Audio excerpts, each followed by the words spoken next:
Kailangan mabilis yung kamay natin.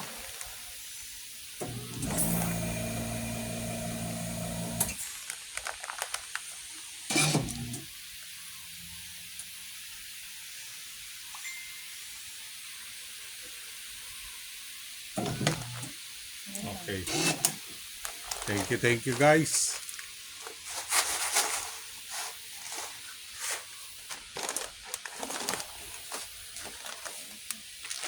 Ito kanina, konti lang yung filling time natin. Kaya hindi siya nag-off ng